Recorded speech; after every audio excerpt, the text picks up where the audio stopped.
Yes, guys, welcome back to another episode of the Adapt Performance Podcast. So in today's episode, I am joined by Steve Cooper. Okay, so he is working at the EIS as a S&C coach working with parasport. Okay, so that has been his niche, his speciality for the last 5 years. And that is exactly the type of expertise that you will feel come across as I kind of go through this conversation with him.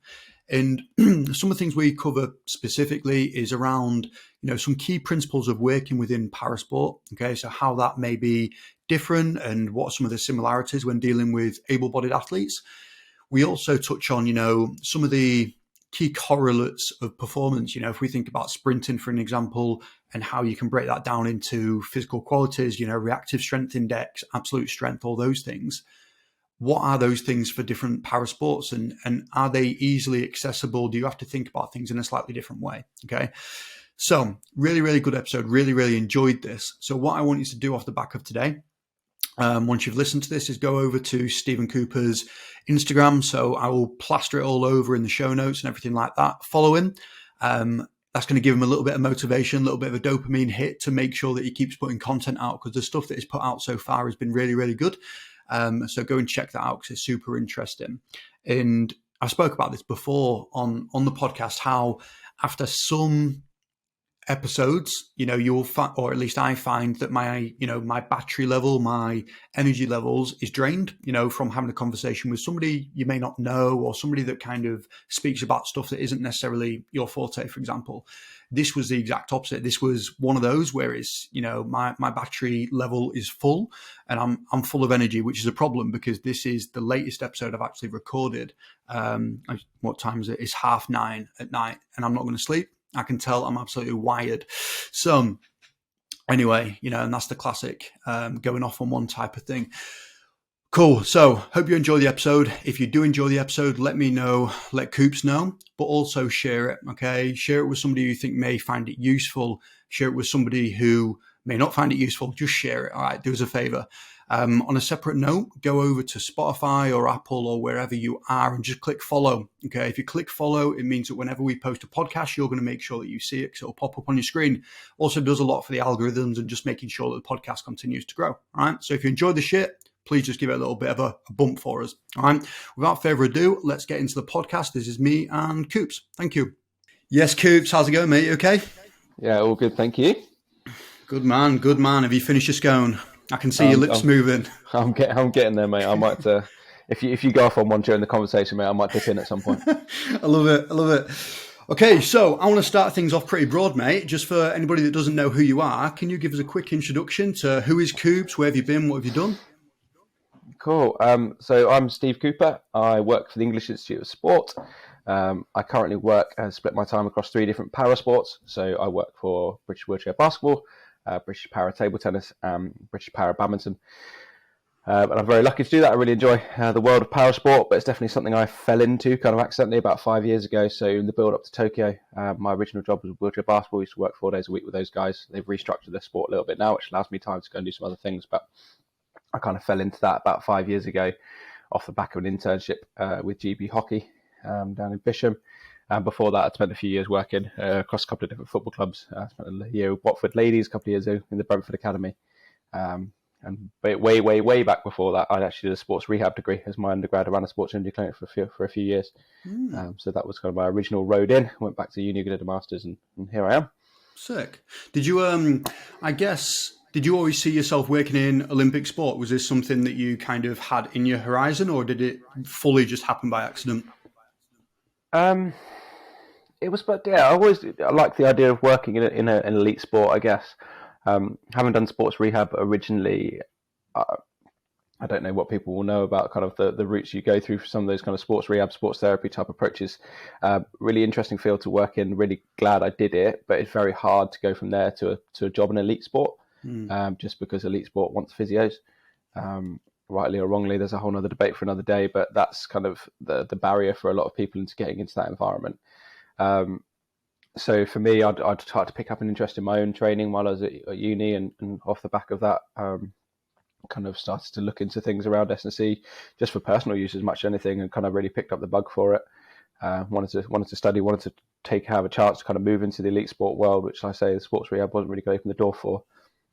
So that's when I went back to uni, did the masters, and kind of worked my way in from there, really, mate. But yeah, Olympic sport. I definitely remember sitting with my my course leader for my masters and saying that I wanted to work I wanted to work for the IS. To be honest, I'm really happy I do now. But I just remember having back in those days seeing a few lectures and a few presentations at UKSA conferences and those sort of things by people that work for the IS, and they always seem to talk with such kind of confidence and clarity, which I very rarely saw, and it is a very, very rare thing to see in this world. But it's probably because they came from the straight line sports, where it's a little bit easier to have a bit more confidence and clarity. But yeah, it was I just remember seeing those presentations and seeing the way those guys just approached their work, like I say, with such kind of directness in how they were working, and really liked that idea. So kind of made that my aim, really. And here I am. There you are. So with that then, so you had your internship with hockey. How did you end up essentially going for the wheelchair basketball? Was that a premeditated thing? Did somebody say go for it? Was it just a case of, you know what, I need money and I need to get a full-time job? What was that? Was it all those things? Who knows? Yeah, it's a bit of a combination of those things. Yeah, well, I guess if you'd asked me halfway through my internship there, I probably would have said that I wanted to continue in some sort of field sport, team sport. And that was probably my objective at that point. A few roles came up that I went for and didn't get, and there went some other very good other people that I've had the joy of working with at various points. But yeah, the role with basketball came up, and I thought that's something I'd never really given any thought to. But that kind of team sport environment was where I was heading. I'd no kind of particular preference or non-preference of working in Paralympic sport, but it's definitely something I knew very little about. But obviously, being within the EIS network at that point, I phoned up Cams, who is and was and still continues to be my technical lead, to speak to him about the role, and it all sounded really interesting. So yeah, went for it, and it all went well from there, really. It was, yeah, like I say, it was a very, very steep learning curve stepping into parasport, especially parasport in wheelchair basketball. We've got a massive range of impairments, all kind of in training together. So very much in the deep end. And I remember my first ever gym session with the girls and going like, okay, well, I can program up some push and some pull. That's fairly straightforward. What on earth do I do for trunk? Yeah. Like there's this big array of athletes. You've walked in, you've pushed in, you like look fairly able, but you definitely don't. Like there's a massive array of what people's abilities, and that being kind of the first a time where I was kind of forced to start thinking, I guess, outside the box in some ways. So I think in the first session, I got them to tell me, I got them to each to tell me what was one thing they wanted to improve on court, regardless of how like physical quality is associated to it, whatever else. But what was one of the main things they felt like they needed to work on court? And then I just associated that to some sort of physical movement in the gym, and went, this is a place to start. Like that's probably not my approach anymore. We've got a little bit more awareness of impairments and challenges that come with different impairments and those sort of things. But the basic idea was, well, how can I start supporting you in what you're doing in your sport environment, and go from there, really. But yeah, very steep learning curve from there. I had some really good. I was obviously very lucky to work within the environment I work within. I've got a network of people I can kind of go to for ideas and suggestions, and there's lots of people I've learned a lot from over the years, but also learned a lot from just trial and error and playing. And that's the joys of parasport, is you just get to try stuff, and the athletes are normally really open to trying stuff because they don't necessarily know what works either. Yeah, and you can kind of work it out together. That's what I was going to say there, because I think I have some experience in the parasport like circles, and I think, you know, as long as you do an okay job at the beginning of saying, look, you know, we're in like uncharted territory here, you know, we're going to try around a few things, your input's really, really valuable, you know, if you've got some ideas, let's hear it. And I think as long as you kind of set the stage as, you know what, it might work, it might not, but it's okay to fail, and it's okay to fail forward. I think that was like a bit of a game changer, because I did it wrong a few times beforehand as well. And that's just part of it, I guess.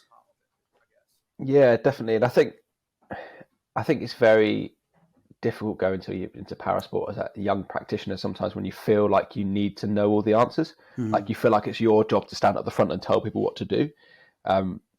And especially if you're going in with a group of experienced athletes, you need to straight away be listening to them. You need to kind of go, well, what works for you? How can I support you? And almost like, how can I replicate some of the stuff you've done in the past that works really well? And then over time, you learn the right to kind of filter that through your knowledge of how the body adapts, what you know about training, and you can start to then potentially shape that in a certain direction towards a certain goal. But especially that experienced athlete group, straight away, you need to kind of pick up and learn from them. And the other end of the spectrum, I've obviously had the opportunity quite a few times to take an athlete from zero training history whatsoever, and that can be a really fun experience as well. When you go into the gym for the first time with an athlete and you go, well, on my head or on my piece of paper, I've got 5 different things I want to try for our key lower body exercise. So we've got to go, I want some form of triple extension of the lower body. I've got loads of different options I'm going to try here. Some that I think might work, some that I probably know won't work, but I want to give a go to. And you just go and you play, and you just accept that some of them are going to be write-offs. You accept that some of them are going to work, and you may go away with 2 or 3 options and pick the best one, or pick 2 and use them at different days in the week or whatever that might be. But it's that going into the session and being willing to go, I don't have to have the answers. All I need to have at this point is the options, and the willingness to explore. And using the athlete in that space, using the athlete to feedback and get some ideas from them. And then, like I say, over time, you can learn to start to challenge the athlete sometimes as well. I've definitely got to points with certain athletes where they've told me they can't do something, and I've looked at them and gone, I think you probably can. Yeah. And they sometimes you can see the things that they don't see in themselves, because of the journey you've taken them on, or because of the opportunities that are presented to them in different ways of working. You can then open the door to them to do some brand new things. And that's sometimes where you get the really exciting kind of big steps forward, is when you try something completely brand new, and start to challenge their assumptions of what they feel they can and can't do. For sure. I think I can remember, so before you got into the role, I kind of stepped in with Cams for that short period, and it was more just kind of running a few sessions. And I can remember sitting down with Cams beforehand, and I was shit scared, 100% shit scared. It was like, what do I do here? I've got some experience, but definitely not in a group setting, which was totally overwhelming. And Cam's basically said, look, I know one of the athletes already. This is the program that I've written for her. Go and deliver it. She'll be fine. I know half of them. Here's a little bit of kind of forewarning over what to expect. And then there's going to be a few where I literally have no clue, mate. And what we ended up doing in the end was kind of going in like okay, you know the most. I'm going to set you off really quickly. Boom, go. Figure out something for the half that knew a little bit, go. And then the ones that I had no idea, it was literally a pen and paper. It went up to him and said, okay, what exercise have you done in the past for chest or horizontal, whatever it was? And literally they'd give you options that have worked and have passed that stress test, and you just put a little program together. And that worked in the short term, because essentially all I had to deliver was a few sessions. I didn't need to have any long-term strategy of the overall arch, like where it was heading. So it was a really interesting time, mate. And I think it's super, super, super interesting. And I think my time there, and similar to your thoughts as well, you'd think that at least my thoughts, that the industry had pushed forward a little bit, but I don't really see as much of that anymore. I see you as the front runner, kind of putting some stuff out and doing these talks and that type of thing. Are there any others that you know of? Obviously, like I say, working within the network in which I work, I know there's some good guys out there. There's some really good guys that I'm learning stuff from all the time, and when we're sharing ideas on them, kind of pushing boundaries together. And so Sam Heathcote, who works down at Athletics, he's pushing some really cool stuff forward. He's like using some eccentric work that I'm trying to learn from him and some of his CP guys, which is really cool. We start to adopt in some of our approaches with our guys, and like I've got that opportunity to do that. In terms of the general realm for those people that sit outside of that network, I don't think there's much out there at all. I've done a few bits with Dan Howes and Collaborate Sports, and I'm trying to do a bit kind of supporting him and his kind of online community stuff that he's doing at the moment, which is great. And like I say, I'm doing a few guest lectures and stuff at the moment, which is cool. I'm trying to get a social media presence of some sort, but I've definitely not been as diligent with it as I probably could or should have been. But yeah, that was one of the kind of big motivators for me, really. I guess I'm sort of 5 years down the line with this stuff. I've still got loads to learn. 5 years really isn't very long, but I've got a bank of knowledge now that I guess I've accrued. I'm starting to take things that I've learned and apply it to new athletes as they come in, and tweaking and learning as we go. But there's kind of some of those kind of key principles remain. And I guess for me, coming up as a practitioner, at no point in my undergrad, postgrad, or potentially any kind of CPD stuff beyond that, really, did I ever have an opportunity to go, what is parasport? How does parasport change S&C? Like, how do my mindset need to change based on what I'm seeing in front of me? Like, all of those sort of things we just don't get taught in formal settings. I think out of all the S&C textbooks that I know of and I have on my shelf, I think one of them has a chapter. Okay. on parasport. And again, it's just great. It's great that there's something out there. But as they're becoming I guess in a lot of ways, a bigger percentage of the athlete population for people, for S&C coaches coming through, like with the expansion of TAS, for example, there's so many more athletes that are going to be in front of S&C coaches. And there's a lot of S&C coaches that are going to be a bit like you were saying before, like you're scared. Like, what on earth do I do with this athlete? You're so worried about making things worse, breaking them, like putting them in a situation they can't manage, or just how do I communicate with someone that's disabled? Like, most people potentially won't have interacted with someone with a disability, and the way that they interact and talk to you, like different people can be very different with that. And there's this kind of this underlying, and people that work in parasport will tell you sometimes this kind of underlying dark humor that over a while you start to get kind of inducted within. But the first time I was in a gym with the girls, and one of them turned to the other and went, "Oh, you're so disabled." I was like, "Oh, you can't say that." Yeah, not knowing whether you're allowed to laugh. Yeah. But for some of them, that's just the way they'll talk to each other, and that's just like the way they'll express an understanding of what the other people can and can't do, and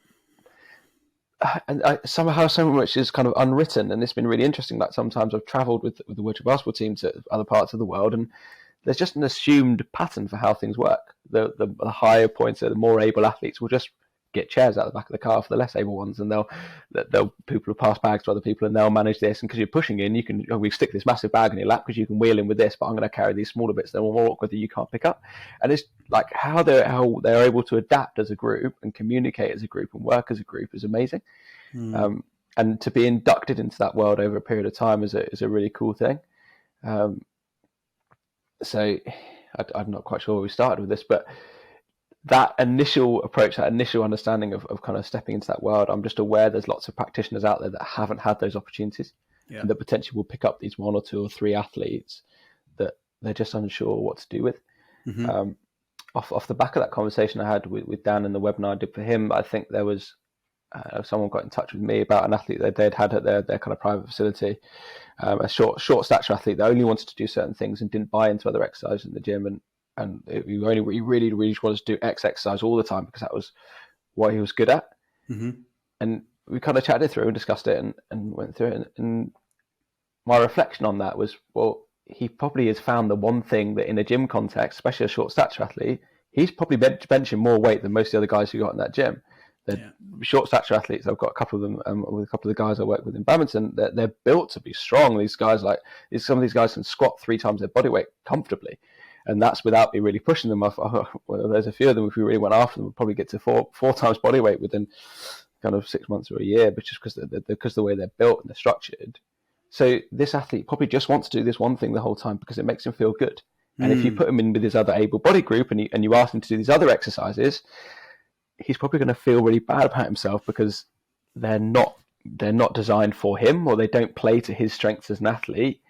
So he's going to look and feel to a group of people. He's probably going to look and feel his disability maybe more than he would do in other areas of life. So it's not just a case of how do I support this athlete from a programming point of view? What do I put in place to improve their performance? It's how do I help them to approach the gym? How do I help them to understand the gym environment? How do I build up a relationship and a level of trust that allows them to be confident working on their weaknesses and not just the things that they're strong at?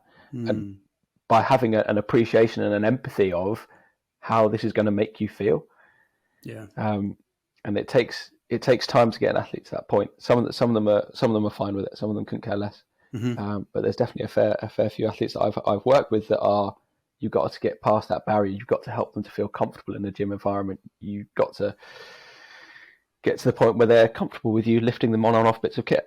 Like that's a bit of an ego hit for people sometimes. Like some athletes will really drive down after being independent, will hate you helping them in any way, shape or form, want to feel like they can do it themselves, and some athletes will be really happy being helped and they've got no issue with it whatsoever, and they see that's just part of how life works for them. Knowing and seeing and empathizing with that is just as important as sets and reps and exercises and all those sorts of things. For sure. Because that engagement and that buy-in and that ability for them to trust you and for you to show yourself as someone that they can trust is just as important as anything else. And I think that's where, for me, having gone through I say they're having some of the coaching experience I've been privileged enough to have. When I do pick up the odd bits of work with able-bodied athletes, you find you approach the whole thing very differently. You see the person at the middle of the program, the person at the middle of the program a lot more clearly, because you're conditioned now to think that way. You have to think that way, because like you alluded to earlier, sometimes you make the mistakes and you miss the things, and there's some damage to a relationship that you're gonna have to go work to rebuild because you've not made the effort to understand them. Yeah, you've not made the effort to get the context around them and their impairment and the challenges that they face. And you start to see and learn those things that, like say, you can then take out into other athletes you work with. For sure. And I think, going back to what you said there around my mess up, I'm all for kind of speaking through the mistakes. I think it's super interesting. The first para athlete I ever worked with came through a delicata, so she passed her on. She wasn't quite on the British cycling pathway, but she was close. She was doing well. Okay. And I was really unaware of her impairment at the time, to be honest with you. And she walked in, able-bodied, that type of vibe. She was walking, it was fine. And I was like, right, we'll go for a warm-up. That was going to be my way of softening into the session. As we're warming up, I'll talk through some of those things. First exercise I choose, it was like a lunge, okay? And it went downhill from there because she couldn't do it. That was it. Confidence shattered for that session. And I was like, wow, I've really kind of set us off on a bad foot there. And it took me a while to build back up to that point. I still work with her now, actually. So it's amazing that we've got to this point, considering how bad that first one was for me. She's probably, and she openly speaks about all this stuff. Like, she trips over all the time, and the first few times it happened to her at school, she was, a little bit mortified by it. But now she's like, oh, I fell over, broke my wrist. It's like, it's a part of her day to day, and she doesn't care anymore. But yeah, super interesting. And I guess once you go through one of those bad ones, you think, oh, mate, this is okay. Like, it can't get worse than this. Yeah, definitely. It's getting past that kind of barrier and that comfortability with, like, it's okay getting things wrong, or it's okay to ask a question before delivering a program, not necessarily being, like saying earlier, like not necessarily being the guy that has to know everything, but being okay with trying different things and moving down different routes and being open to different methods. And I think, like you referenced there, some athletes can be quite confusing in the sense that they will look very able-bodied in the way that they move or the way they may well come into the gym, but you put them in certain positions and all of a sudden their disability becomes very apparent, and there's things they just can't do.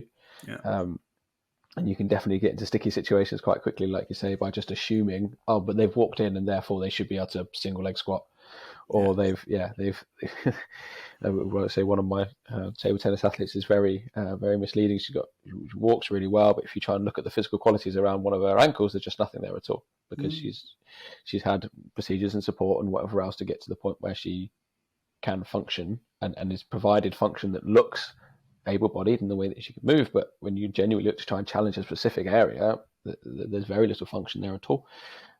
So sometimes it's being willing to either to engage that athlete, try and understand that and question them, or to start to put them in situations to go, well, let's try this and let's try this and let's try this, but starting at a very, I guess, beginnerish level and being willing to kind of to punch low and build up. Yeah. Okay.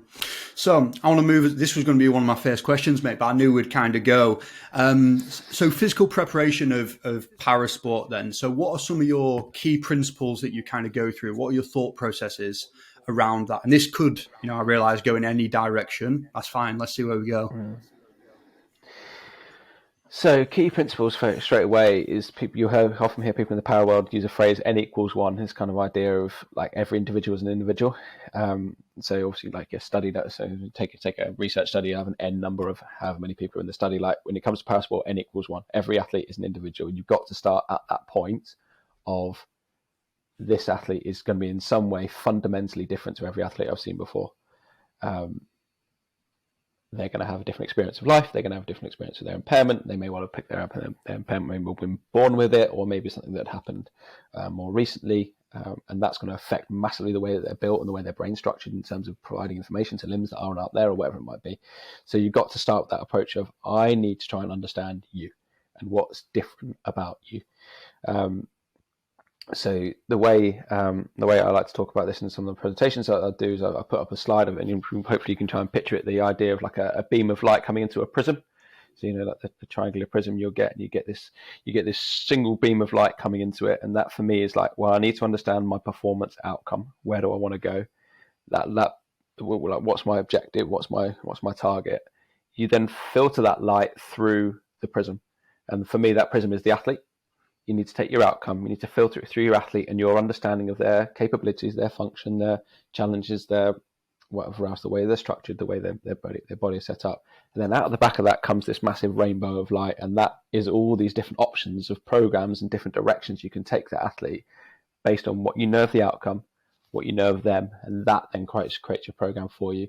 If you skip past either of those first 2 points, you are shooting in the dark. You're getting no light, you're getting no understanding, you get whatever else, or you can very quickly move down a very wrong path. So for me, that first key principle is, can you understand where that athlete needs to go? And that may well be something I say, for an athlete with zero training age, that may well just be they need an introduction to the gym environment and an understanding of how basic strength training works. Some of the athletes that I've had in, like the key goal for the first 3 or 6 months is, I need you to be comfortable in a gym environment and understand that you're at a stage in your training age where you should be able to progress things every week. So therefore, all I need to be able to do in 6 months really is articulate to me what your key exercises are and what we feel works for you as an individual, and tell me you can lift more weight than you did 3 weeks ago. And that may well be my objective in the short term. With other athletes, that may well get a whole lot more complex, as we all well know, in terms of programming for a more advanced athlete. But like I say, unless you understand your objective, unless you understand that athlete, then everything that comes off the back of that is going to be a challenge. In terms of kind of some of the key principles, so in terms of understanding the athlete's impairment, I like to think of this in 2 kind of main boxes. Does the athlete have kind of, well, I'd say 3 main boxes. The first one we think about kind of visually impaired athletes or intellectually impaired athletes from a fairly physical point of view. And I'll caveat this by saying I've not worked with many or any athletes in those categories really. I've touched base with other practitioners that have, but they say the sports I've worked with don't tend to have those 2 groups of athletes in. But from the bits I've picked up from other people, my understanding of those is obviously from a physical point of view, they're essentially able-bodied, but your challenges are more around communication, feedback, understanding objectives, understanding what works and what doesn't. Those and trying to give them feedback, technical feedback, whatever that might be, around some of the things they're doing, because your challenge there is essentially overcoming barriers of communication. I can't just demonstrate a squat to you and show you and tell you to do it if you can't see me. So like, how do I be more clever with the way that I provide you with information? But so taking kind of those kind of that kind of group, like I say, your communication is your challenge there. Thinking about people with physical impairments, I like to think of those roughly in 2 sort of groups. You've got structural impairments, so we're talking about limb loss, short stature, some of those kinds of problems, or you've got neurological impairments. So is it a hardware problem? Are they built different, or is it a software problem? Do the body parts exist, but the signals not get through to the brain to deliver the message that needs to be delivered? Because when you understand that then that very drastically is going to change your approach towards that athlete. So that's kind of a basic model of, well, what is their impairment? Is it something structural? Or is it something neurological? If in that early stage you need to go to the athlete to try and understand that a little bit more depth, or if that early stage you need to go to their physio or their coach or whatever else, trying to understand, there's a lot of different sources you can go to for that information. But that is probably some of the key parts of a straight way of understanding the athlete.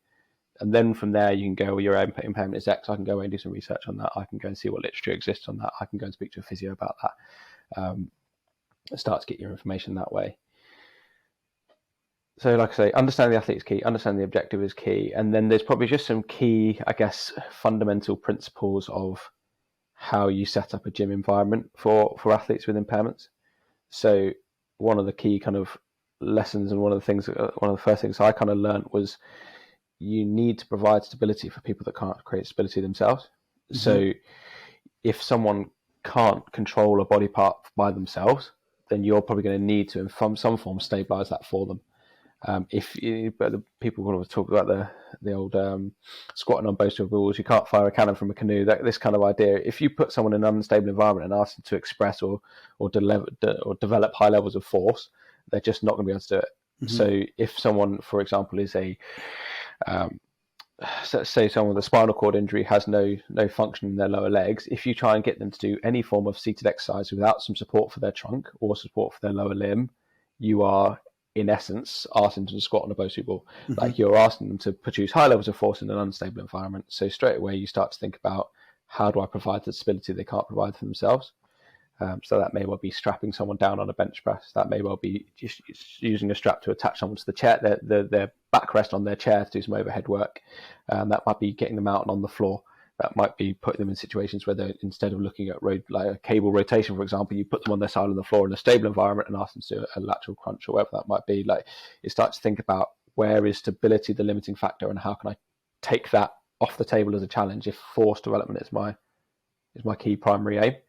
If you want to try and challenge stability, and that's something that I think needs to work on, by all means put them in an unstable environment and crack on.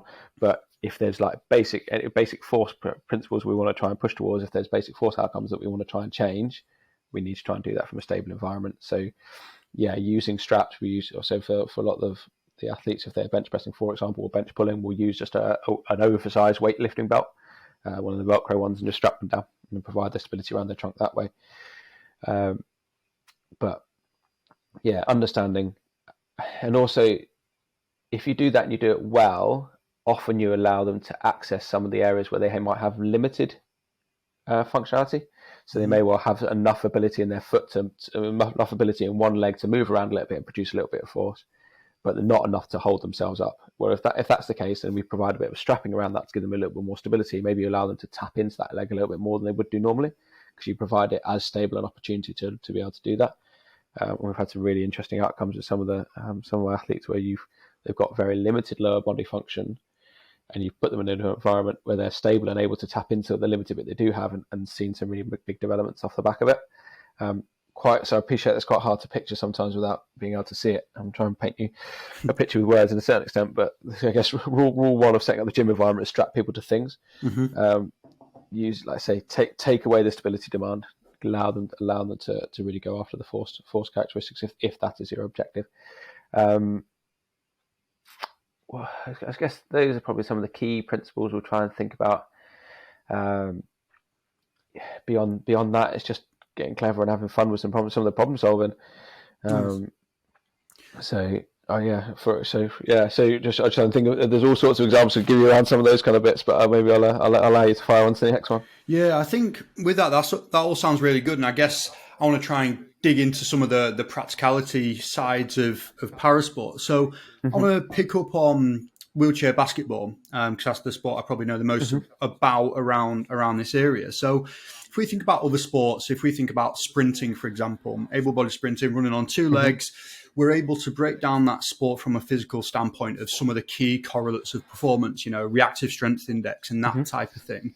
Does that exist, and is it concrete info in something like wheelchair basketball, or is it a little bit harder to kind of be clear on? Ooh, good question. We have done some in-house kind of studies and stuff around this, and we've definitely found some answers that helped us to understand that. The structure and the way that the guys move is going to be massively impactful in that. So having a blanket approach that, like I say, in wheelchair basketball, your most impaired athletes, so there'll be your 1-point athletes, will probably have trunk function from maybe kind of mid-chest down. So you have like T5, T6 complete spinal cord injuries, for example. So like I say, we'll have function from mid-chest down. So most, and then your most able athletes, so your least impaired, maybe just have some issues with foot structure or are missing one foot. Be something like that. So like I say, you probably wouldn't pick them out of a lineup as someone with an impairment if you're looking at them from a distance, sort of thing. So you've got a massive range of different athletes with different capabilities. So it's sometimes quite difficult to say this is our blanket approach to understanding basic physical qualities. With that being said, they will all have generally, let's say there'll be a few athletes out there that don't, but generally from the guys that I've seen at the kind of elite level, they will all have full function of the hands and arms. So when we start talking about higher spinal cord injuries, you think about athletes in something like wheelchair rugby that tend to have more kind of severe impairments, their hand and arm function may well be affected. But I say wheelchair basketball, they generally have kind of full function of the arms. So with that in mind, there's probably some things we can start to look at around upper body strength and key kind of determinants of performance. We've done, if I say, a few in-house studies to try and understand that. One of the key things we found was looking at rate of force development, or call it what you like. Basically, the speed at which you can throw a bar with half of your body weight on it was correlated pretty well with on-court speed. Mm-hmm. So we know that you stick you on a Smith machine, 50% of your body weight on it. We take your peak power from on a gym aware, and we know that correlates reasonably well with your on-court speed. Like I say, there's never going to be a straight line, straight from one to the other, because whether you have trunk function or not will massively affect that. But that gives you an idea of, do they have the base physical quality to produce force in their chair and to push a chair in a straight line. The other thing we know, I guess, is that your ability to push and develop speed in your chair will influence a lot of everything else that goes on. Like in a way that you talk about kind of strength training underpinning running economy in a distance runner.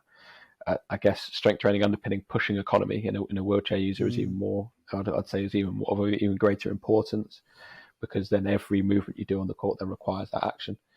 So being able to push fast in the first place then kind of carries quite well to other kind of tasks on the court. So it's kind of, and pushing well is in a combination essentially of having those kind of high levels of upper body rate of force development in that again have to be relative to body weight, in the same way you'd take body weight relative numbers in a squat for a sprinter, or like say if you perform a counter movement jump, that is by its very nature body weight relative. Mm-hmm. So I think that's a kind of a key consideration. It's just yourself as an athlete. You need to be able to move around a court, and therefore, interestingly, you end up with your fastest athletes often being the ones that have full trunk function but very limited lower body, or like very limited lower body structure or lower body function. Because as long as they've got enough to anchor themselves in the chair well, having excess lower body mass essentially makes you slower because you've got more mass to move around the court. Yeah. So you kind of some of the top fastest guys will kind of sit in that mid range of kind of not having so much lower body function, but just being lighter and quicker. So yeah, trying to understand those things, and then trying to understand the nature of what the trunk needs to be able to do to support that. Again, that's a very interesting and different story based on what level of impairment you have. But generally, you need back extension. You need to be able to isometrically hold back extension in a decent angle of lean to allow you to get over the wheels and apply force. So, again, that's the kind of skill set that you need. Those are the basic physical qualities that you need to be able to deliver that. So, how that looks for different levels of athletes can be, like I say, can be very, very different. But yeah, we've definitely had some fun playing with some progressions and stuff around that for some of the midpointers that have kind of led to massive kind of increases in their ability to deliver speed on court. I can remember speaking to one of the wheelchair racers I used to work with. So we had a chat with her and her sprint coach essentially, and he was talking through the concept of different types of pushers. So one of which was, I think it was an aero pusher, so really aerodynamic. They're able to hold a really kind of inclined angle. And then the other one, the name escapes me. I can't remember the terminology you used for it. And it just got me thinking how there's so many similarities when you think about that and sprinting in itself, because we all have our own style based on our, physical gifts and limb lengths and all those things. Wheelchair basketball, is that then a little bit different because you've got the skill element of the actual sport that makes them successful? It's not always just about the physicality. Yeah, definitely. And interestingly, some of our quickest kind of pushers have come from other para sports, so from an athletics background, from a tennis background, whatever it may well be, where they've kind of learned the technique of pushing and pushing well. Wheelchair basketball is an interesting one from that sense. A lot of the athletes have impairments that were picked up either from birth or picked up in childhood. Yeah. Whereas you may well get in some of your straight line sports, you may well get. So people always ask you when they find your work with wheelchair basketball, is that like the Invictus Games? Do you get all the ex-service people come in? And you go, well, no, not really, because they haven't had the time in their lives to develop the skill of pushing, the skill of putting a basketball in the basketball net, like those things that take time to be good at. And there's a few guys definitely within the program that have kind of picked up their impairments later in life, but generally the athletes tend to be younger when they discover or acquire their impairment, because it then takes the time to deliver the skill of pushing, the skill of the sport, the skill of manipulating your chair, all those sorts of things. So Yeah, there is a skill element to it. There is a massive skill element to it that people will pick up over time, and they will have naturally some that are naturally better at than others.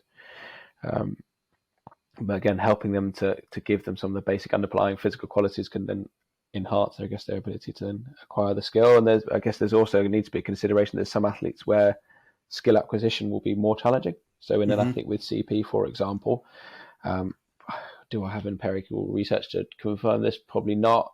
Will S&C coaches that work with athletes with CP confirm this? Probably.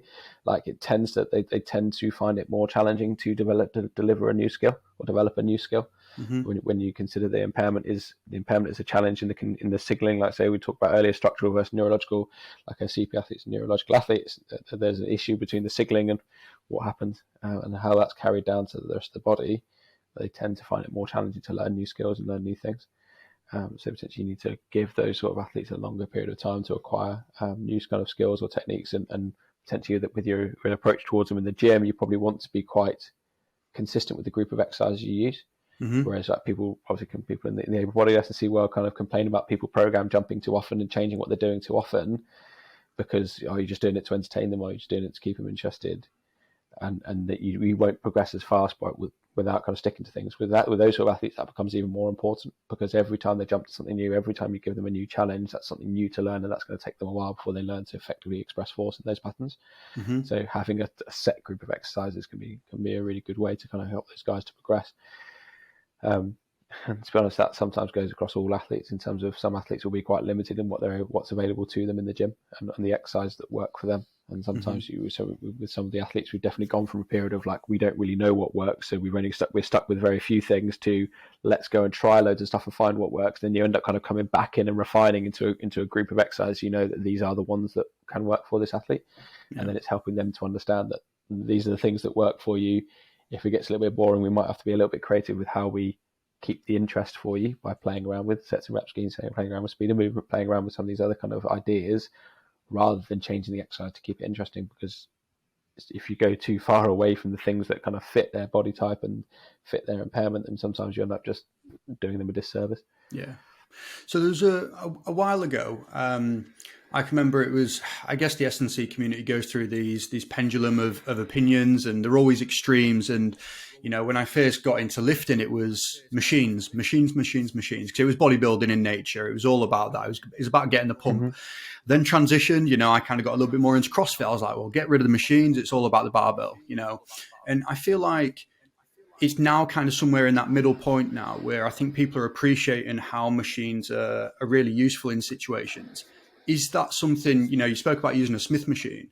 Do you use resistance machines with your guys, or is it more a case of, you know, what you're confined with the equipment that you've got available to in the S&C gym?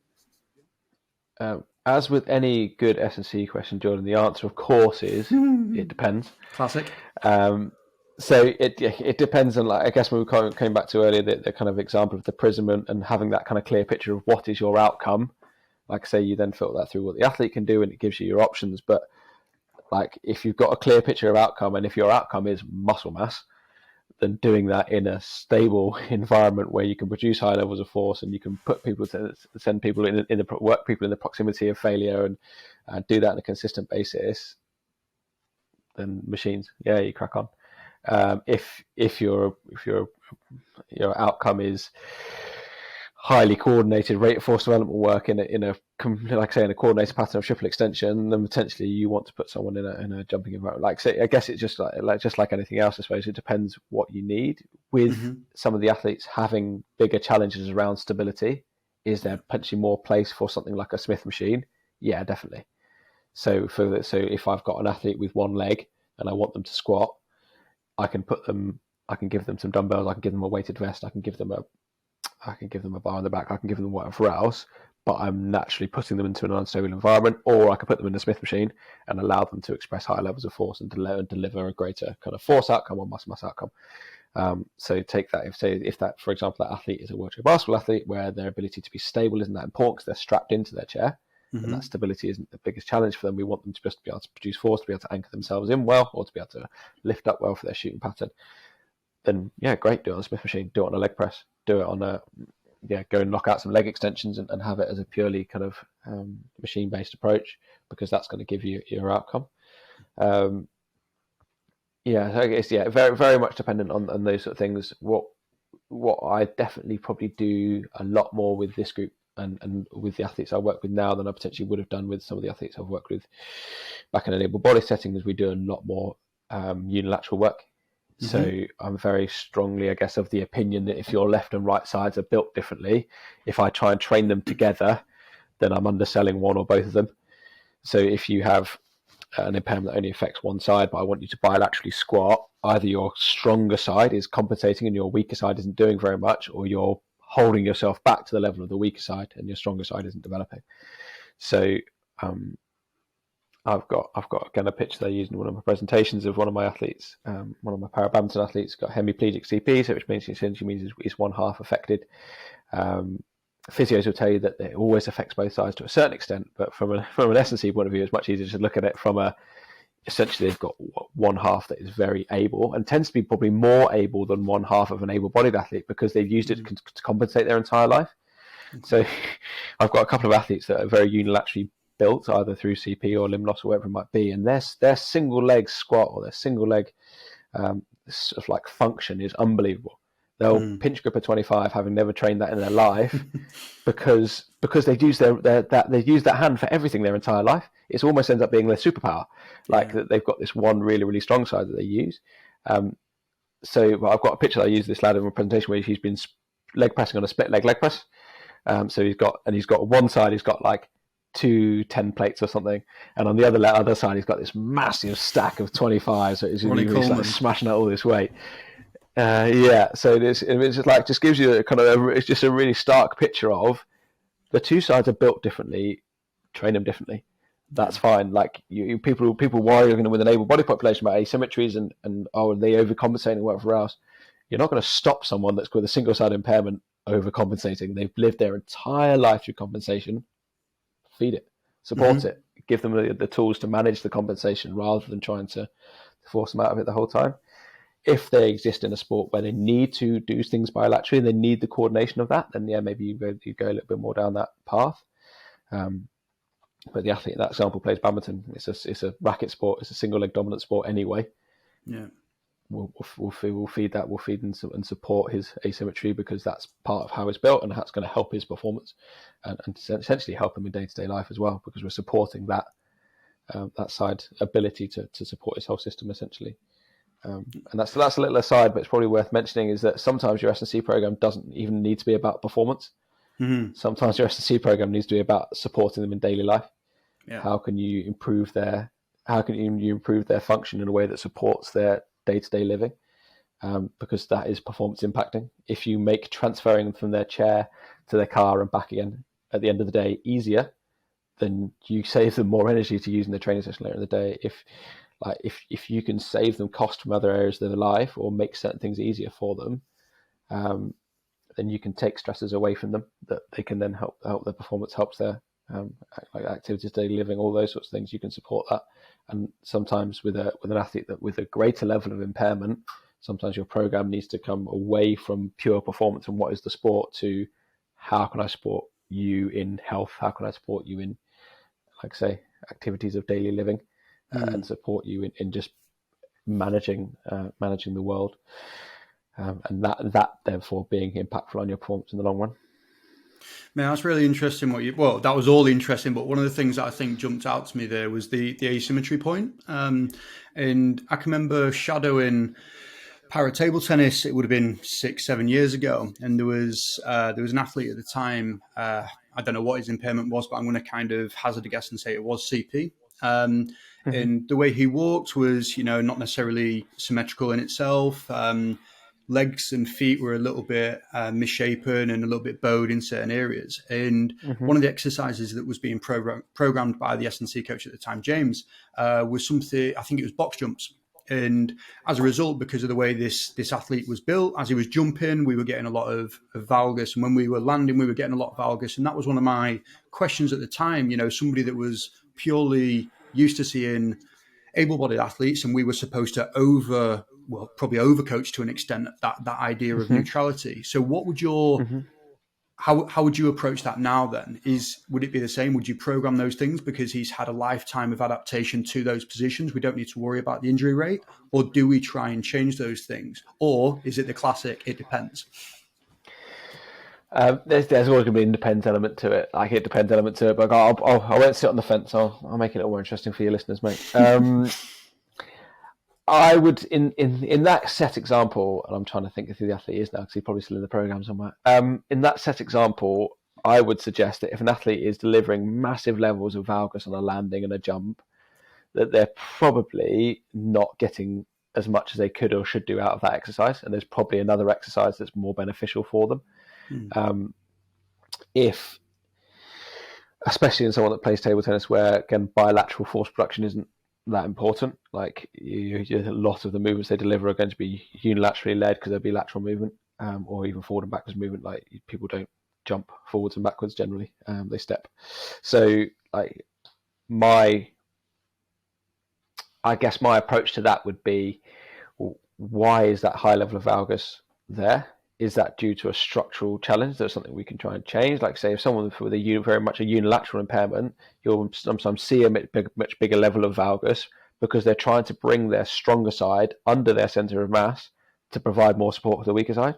So sometimes that level of valgus is just a natural thing, and they'll fall very much defaultly into that pattern. Would I, as an S&C coach, prescribe an exercise that sent them into that pattern as a result? Probably not. Would I look to put a situation in place that looked to address the strength of their hip external rotator hip abductors? Yes, I probably would, and I'd look to try and support that as best I can, because we know that valgus position can be difficult and dangerous for athletes. So would I lean into that? Probably not. I'd probably look to try and address that in some way, shape, or form. Like I say, in that athlete, the example that you've given there, especially with this bilateral, they're challenged bilaterally. Can we put them in a situation where they're more stable and able to produce higher levels of force, or even start to develop some additional muscle mass to help them then produce further down the line higher levels of force to help control them? So those positions, because those positions, probably especially from a landing point of view, aren't like I say, they carry some injury risk, but they're also just not efficient. So we probably want to, instead of just forcing someone into a repetitively inefficient pattern, can we start to help them out of that and progress them away from it, or at least start to build some work around them, that when they do go into those positions, start to potentially prevent those from being injurious. So I probably wouldn't just push down that road of let's just smash them all box jumps. Again, that's not to hammer whoever their S&C coach was in the past. Like they may well have understand way more about that context around that athlete than I do. So just like I say, just purely from the bits you said there, I probably wouldn't push down that path. I'd probably push around building around it, as opposed to just pushing, like I say, into those greater valgus movements. But it is always worth starting to understand with those athletes why they end up in those positions. So that athlete in the example you've given there may well end up in loads of knee valgus because they've got no ankle range. So if their body is structured in a way where they've got zero dorsiflexion, and you're asking them to land, well, they're going to have to absorb that force somewhere. And like I say, knee valgus and lateral movement may well be the position in which they do that. In which case, what do you need to build around them? What might your challenges be? How might you try and address ankle range? Is that something that's fixed? Okay, if it's fixed, then how do we help them develop a pattern that's potentially more stable up above that to prevent injuries? Or how do we take them back to a level where we can start to challenge, like I say, some of the factors that support the hips, support the legs' ability to absorb force? Nice. It all, like I say, it depends, but it's always probably worth looking around to see why, rather than just like with an able-bodied athlete, you might be able to coach them out of it. Nice. No, I think that's a great answer, and I think just to echo what you said there, all I saw was a snapshot. I saw one thing, I saw a set, and I don't even know if the set was actually programmed. I think it might have, just going back, I don't know if it was some of the lads fucking about. I don't know if it was them just like, right, probably. See if you can jump that, and that's an element of, as the S&C coach in that situation, do you stop the lads from having a good time and exploring things out of worry, or do you let them lean into that? I'm going to have to sit down and write out my thoughts about that. But I'm going to guess, based on what you said, I'm going to guess which athlete that is. I'm not going to name them, but that very same athlete we talk about dicking around in the gym, I'm pretty sure I talked about to do a forward roll the other week. So there may well be that what you did see was them just messing around. Yeah, for sure. Sweet. So I have got one final question for you, mate. And I think Based off this chat, and at the beginning we kind of spoke about some of the qualities that you would essentially need as an S&C coach to kind of navigate this area. And from listening to you, you're obviously a super smart bloke, and you've got all this wealth of knowledge that's been, I think you probably had a lot of it beforehand, but it's obviously been developed by being around the best in the world in this area. What is your advice if there's going to be any S&C coaches off the back of this conversation that are looking to get into parasport? Okay, what's your, look into this, try to develop these skills? Okay, that's a good question, because, like I say, looking into things or going certain directions, there's not loads out there to try and pick up and learn from. I will try and do a better job going forward of sharing some information that could be helpful to people. I'm more than happy to jump on phone calls with people or emails with people that want to look into this area, because I think it holds so much potential for people's learning, and I think it's fun. Like, at a basic level, going back to working in able-bodied sport just isn't as interesting. Yeah. It's not. I would hazard to say I'd be silly to say too easy, but like, you just don't have to think about so many things. Like, it's not as, like, you don't get to do new stuff so often. I think that's what, for me, the real joy of parasport is you get to do new stuff. You get to try stuff that people don't do because you have to.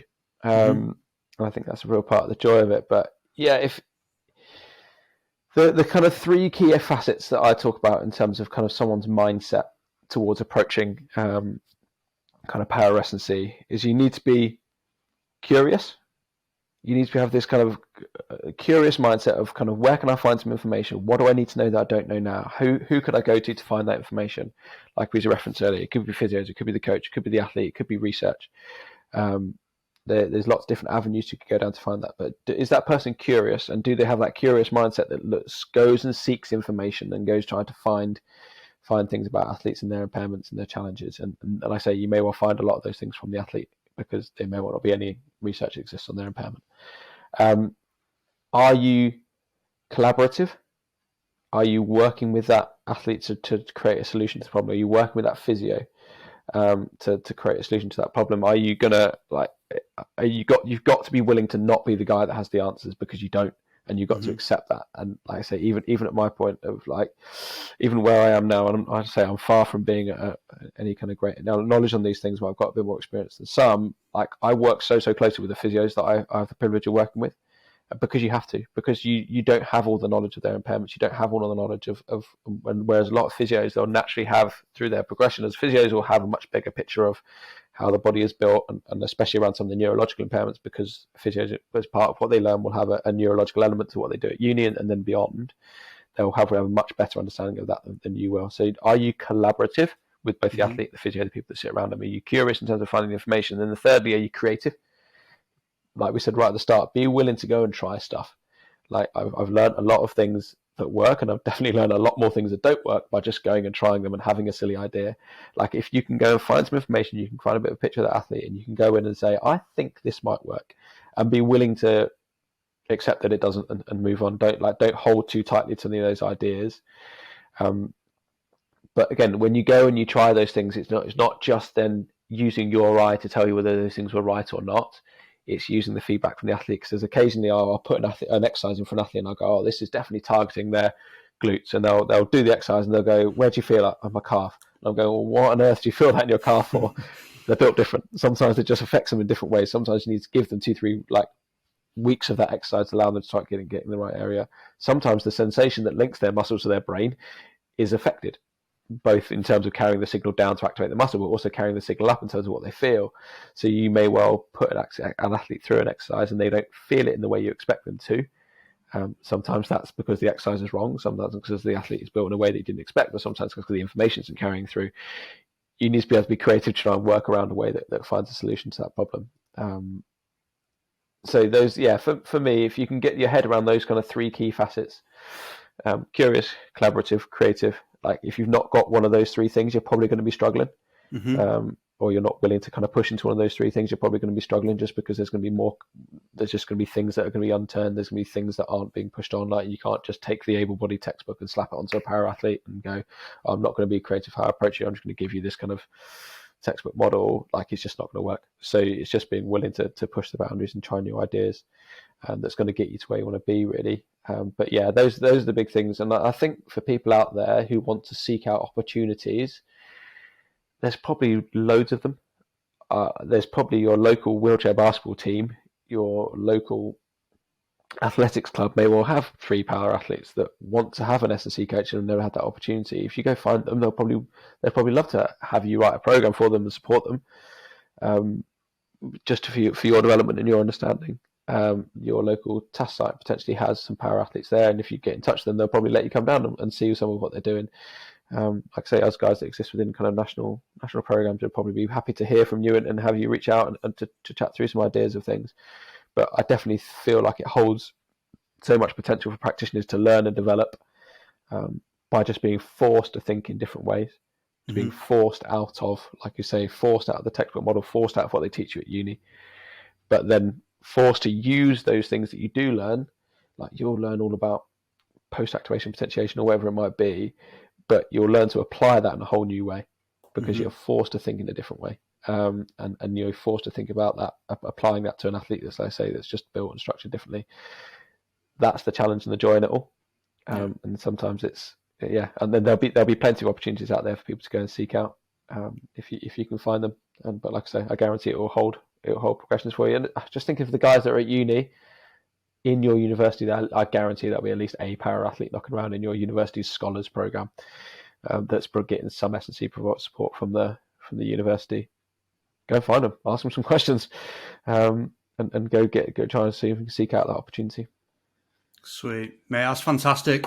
I think that's a really nice point to finish on. I think go seek out those opportunities, and just to leave with a quote. I think it might be Henry Ford. I might be butchering that, but like around that creativity point of don't be scared to fail. You haven't failed. You just found one way that doesn't work. You just move on to the next. You just you've got the end goal, keep chasing it down and find that solution. But yeah, I just want to thank you for your time today, mate. What I'll do off the back of this is I will put all your information in the show notes below. We'll get your followers up a little bit. It'll be a little bit of a dopamine boost to get you to really start pushing it. Because I think there's so much out there. Yeah, that's it. Getting the dopamine. But yeah, thank you very much for your time today, mate. I really appreciate it. My pleasure. Happy to be here. Cheers, mate. Cheers, pal.